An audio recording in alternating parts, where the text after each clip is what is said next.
All right, folks, you know how I like the mixed bag tasting, when the salesman just shows up with things and there's really no rhyme or reason behind what they have. Usually it's what's on bonus that month, or hey, I was a salesman, man. I know how it is, okay? Or just whatever things that you have just randomly picked out that your boss told you that you need to get up there and sell.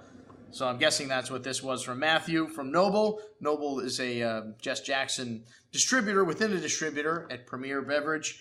And, the Decero was the real winner in this lineup, man. This is a great little Malbec, 100% from the Agrello region of Mendoza. And Remolinos Vineyard is the name of the wine. I don't know how many different Malbecs they make at this property, but man, this one's got a lot of lovely, plump, ripe black cherry currant fruit, hints of black soy and violet floral notes, bright high-tone fruit with a nice acidity and a pretty floral nuance on the nice freshness, nice balance. One of the things that a lot of Malbecs don't have is length on the finish. With this wine, had a fairly decent length on the finish, and for under 20 bucks, really nice little wine. All right, then Arrowood. This is a winery that, man, been through a lot of strife. The Mondavi sale, they didn't want it. The Constellation Brands that bought by somebody else, went into bankruptcy. Jess bought it, and these wines have been kicked around a little for $46, which is what we would have to list this wine at. Man, I don't know where they're going with this, but nice little wine, fresh earth and herbal nuance to the black currant and black cherry fruit, hints of tobacco spice and toasty oak nuance.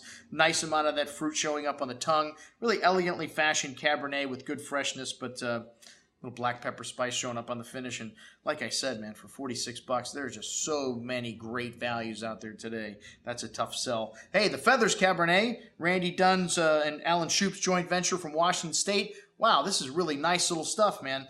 Big and, everything what you would expect from Randy Dunn, good Cabernet Sauvignon, but maybe a little more fruit forward than his Dunn stuff, which usually takes 10, 15 years or more to turn around. Lovely sweet tobacco spice to this wine, lovely currant and cassis berry fruit. Somewhat forward and seductive, as I mentioned before, not typical of Randy Dunn, but a really nice bottle of Cabernet Sauvignon nonetheless from Washington State. And then another wine from Washington State, the Saggi, Columbia Valley Red, which usually I don't like trading wreck blends like this, Sangiovese, Cabernet, Syrah, a bunch of different things coming together. But this was a pretty nice bottle of wine. Lovely wild strawberry and dark plum fruit, hints of dark chocolate, fresh earth, herbs, and Ambrose and Giovanni Folinari are the consultants with this Long Shadows, another one of the Long Shadows wine. And really nice little wine, kind of Italy meets Washington State, and nice freshness and balance on the end too.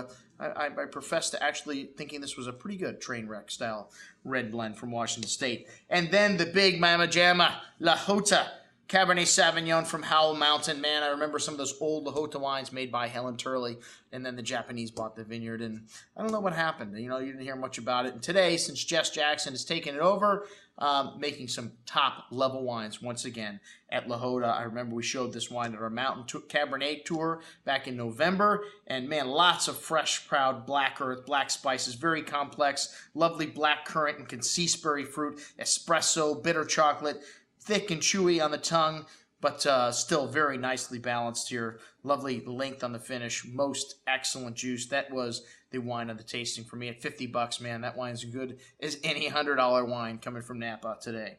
All right, well, next up, another good friend in the shop, Matthew Lane from Penfolds.